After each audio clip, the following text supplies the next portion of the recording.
মীরাবাই শ্রীকৃষ্ণের এত বড় ভক্ত ছিলেন যে তিনি শৈশবকাল থেকেই ভগবান শ্রীকৃষ্ণকে নিজের স্বামী হিসাবে মেনে নিয়েছিলেন। তাই উনি অন্য কাউকে বিবাহ করতে চাইতেন না, কিন্তু তবুও তার বিবাহ মেওগড়ে যুবরাজের সাথে করানো হয়। বিবাহের পরেও মীরাবাই ঘন্টার পর ঘন্টা শ্রীকৃষ্ণের মূর্তির সামনে গাইতেন এবং নাচতেন।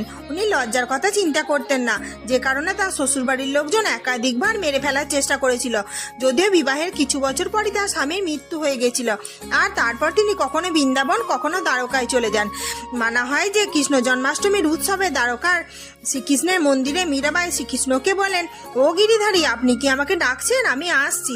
এটা বলার পরই মীরাবাইয়ের ভিতর থেকে একটা ঐশ্বরিক আলো নির্গত হলো। মন্দিরের দরজা আপনা থেকেই বন্ধ হয়ে গিয়েছিল, আর যখন মন্দিরের দরজা খুলেছিল তখন মীরাবাইয়ের শাড়ি শ্রীকৃষ্ণের মূর্তির সাথে জড়িয়েছিল। মানা হয় যে মীরাবাই শ্রীকৃষ্ণের মূর্তিতে বিলীন হয়ে গিয়েছিল। Like, share, comment and subscribe করে আমার পাশে থাকবেন।